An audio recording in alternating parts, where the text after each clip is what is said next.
Nagsimula sa simple na pasulyap-sulyap, nagpapapansin sa'yo.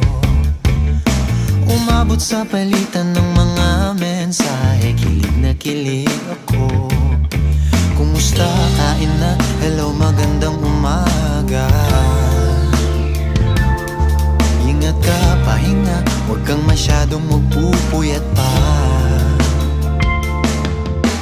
Naramdaman ng puso na dahan-dahan na pang nahuhulog sa'yo.